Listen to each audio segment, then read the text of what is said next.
cute little furry beasts are our new addition to the Garden of Eden.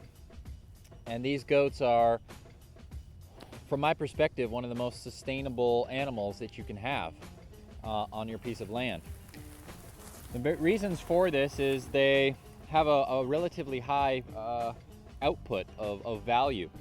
They keep weeds down, they keep grasses down, they can eat quite a wide range of variety of foods, so they don't necessarily cost too much if you've got a good piece of land.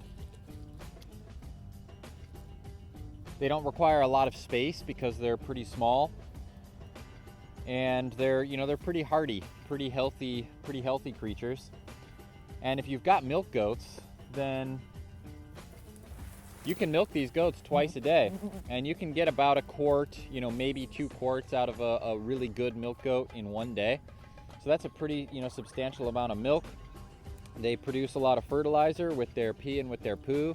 So while they're eating dead grasses and plants and things of that nature, they're adding nitrogens and, powerful microorganisms and whatnot back into the soil. So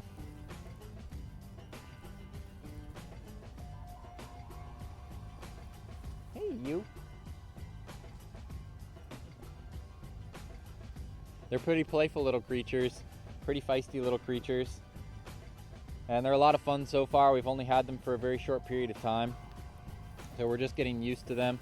The main factors that you really got to consider in your goat is it is wise to know what kind of food that they eat before you get them. And it is wise to make sure that your piece of land is going to provide the types of foods that they do need, and if it's not, where you're going to get those foods. These goats eat about 15 pounds of food a day, so it's a pretty substantial amount of food.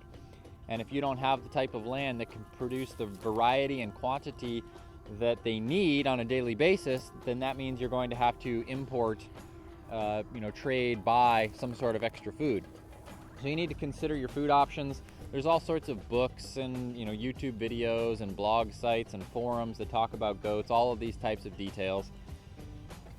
They're social creatures, so you need to have at least a couple goats unless you're going to spend a lot of time with them.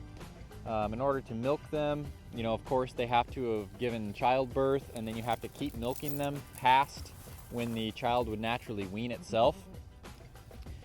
You got to decide about shelter, how to protect them, how to keep them protected from predators, but also the elements. How you're going to keep them in the borders of your land, how you're going to keep them out of your garden, things such as that. Got to set up a milking schedule. You want to be regular with your milking times. You can milk as little as once a day, but if you milk any less than that, the goat's probably going to dry up.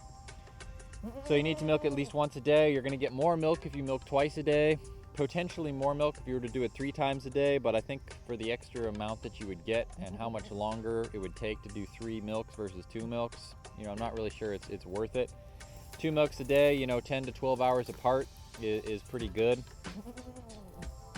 With everything, there's lots to learn, there's lots of evolution and adaptation to take place, and we're going to be very conscious and responsible with the caretaking of these goats, and we're going to do new videos and updates and share this information, this powerful experience, so that more and more people can be more and more sustainable.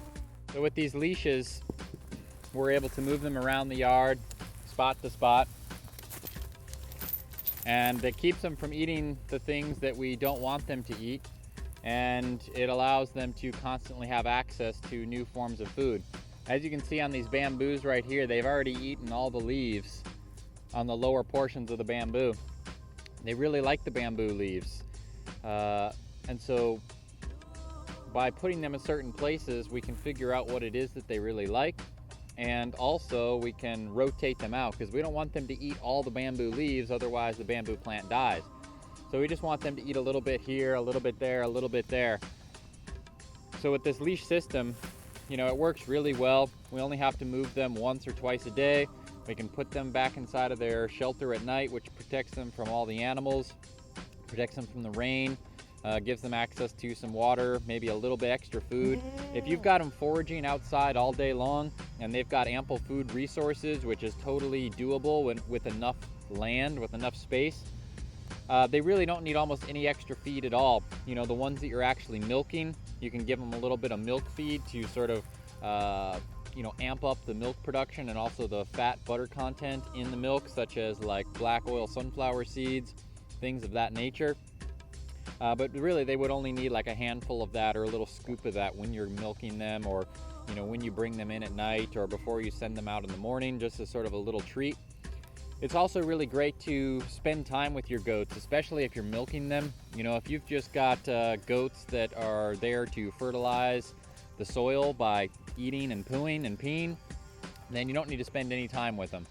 If you're doing them, you know, primarily as a meat goat, you don't really need to do much with them. But if you're using them as milk goats, you need to spend a lot of time with them because you want them to be very accustomed to being around you. You want them to be calm. You want them to like you and enjoy you. Goats are very social creatures, so you actually do develop a bond and a relationship with them, and they with you. Also, you can't really have goats by themselves. They have to have other goats with them. So, you know, 2 like we have would be a minimum. We spend a lot of time with our goats, so it's not too big of a problem. We've got a whole, you know, community of people here that are around on a daily basis. We've only had these for a short period of time, so they're not, you know, they're not super accustomed to being here with us, but you know, it gets better every day.